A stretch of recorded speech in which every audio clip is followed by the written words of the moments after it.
Hey everybody, it's Adam from Tested, and you know how much I love costumes, and I love talking about costumes with my friends. And my friend, filmmaker Matt Castellano, has made a short film called Yoshua about an extraterrestrial named Yoshua. And the costume is here in my shop right now. Its maker, Patrick Glendenning, is here to introduce us to this incredible creation. So you made the title character for Matt's film. Yes, I did. Talk to me about the original task. How did Matt talk to you about what he wanted this character to be like? So originally I got an illustration from a mutual friend of ours, Regina Roy, and it was just an illustration of Joshua's head with sort of like a wispy like light on the top. And so I used that as a reference when I talked to him about the build, and we initially had to, decide how we were going to get this to translate on camera. Lights. This is fiber optics that you've got? Yeah, fiber optics. And it went through maybe 3 different phases of different ways of making it. We went through like some tubes with lights going through it. They're all LED strips. And a way for me to control it so that we could change the brightness. Because basically the only way Yoshua communicates is through these lights on his head. Oh, so Joshua doesn't have a mouth per se, or that he uses to He does, talk. but he doesn't speak English. He's more of see. like he has these sort of growls and things. So the majority of his emotion and communication comes through these wispy little whiskers. Now I noticed that, is this green screen eyes? Yeah. And these are, I'm assuming, tracking dots, is that right? Yeah. So you guys replaced the eyes with CG? Yeah, and I've seen a bit of that. He's still working on it, but it brought on a friend, Lincoln Smith, who's doing VFX.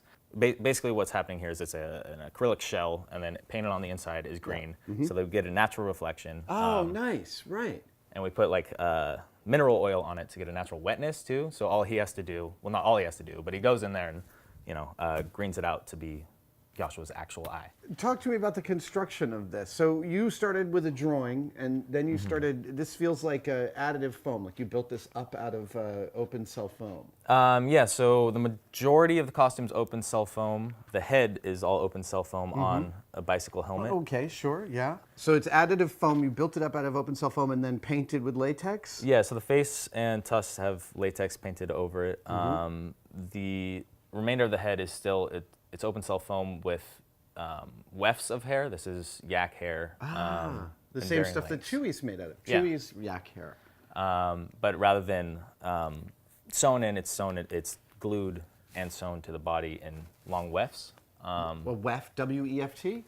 Yes. And that's a term of art. I didn't know that. Well, yeah, I guess for wig making, it's commonly used, and for other like makeup effects. And so it comes in long strips, and in actual bundles. Came to me like this, Oh, look at that. undyed. I dyed it with an acidic dye. Oh, that's really cool. So this is a long strip, and you can then cut pieces of this strip. Wow, that is really neat. And the body is, how is the body built?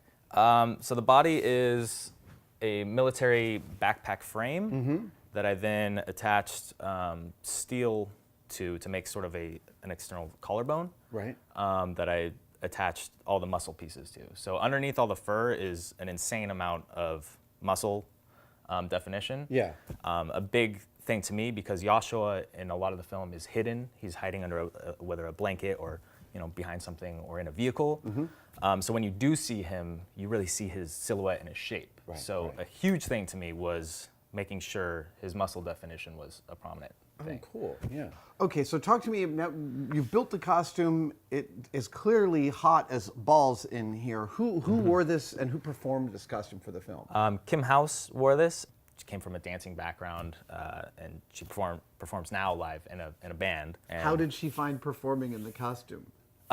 It's It's a lot of work. a lot of work, and I think she knew that going into it. But I don't think either of us knew how hot it was going to be. For one, not only in the suit, but we were also shooting in above 100-degree weather, inside of a very old van that had overheating issues. Oh no! So she was a trooper. I mean, she got through it all incredibly gracefully. Did you have cool shirts on her, or were you just giving her Ice lots packs. of ice packs? But even then, it's the second you step into this, even if it's freezing outside, you start sweating. So Oh, I see that she can see out through here. These little slits at the bottom of the eyes. yeah, there's holes in the nose, around the eyes here, and under, and there's a little bit of visibility through the mouth.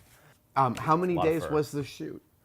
The shoot was over the course of a week, so it was, I want to say 6 days total, with a couple pickup days. How did the costumes survive the shoot? Because it's one thing to make it, another Right. thing to wear it. It's a third thing entirely to run it through the rigors of an actual film. Well, yeah, big thing to Matt was that this thing would be durable because we had such a short shooting window. Right. We didn't No have time for duplicates. repair. Yeah, there's zero time for repair. So that went into sort of my process of the build. Yeah.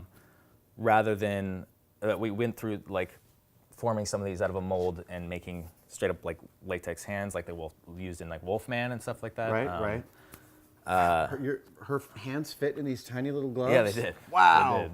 'Cause I can only do that. Sorry, go ahead. So rather than doing the latex mold, we did a foam mold with latex over it. So that way, I mean, there's scenes where she's getting dragged by military. There's a scene where she's hopping in and out of this van Oh, so there's all the time. a lot of actual abuse on the costume. Yeah, at certain points in the film. So like going into it, I knew like there has to be function and fashion. So that went into it heavily.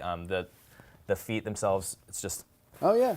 This feels a very foam familiar bottom. to feet that I've made for some of my some of furry your bare feet costumes. and things. I'm assuming that Kim learned a tremendous amount about movement in a totally different way. This is different than mask work. It's different than mime. It's different than dancing. Yeah, definitely. I think there was a lot of that too between Matt, myself, and her, where we sort of tell her what it looks like from the outside because she doesn't know. She knows. Because she doesn't know whether this works or this or whatever. How she And stands. in her mind, she may be doing some huge movement where it translates to something more subtle. So Right, you got to give her a whole different sense of her body and the extents of it. yeah, That's really exactly, cool. Yeah.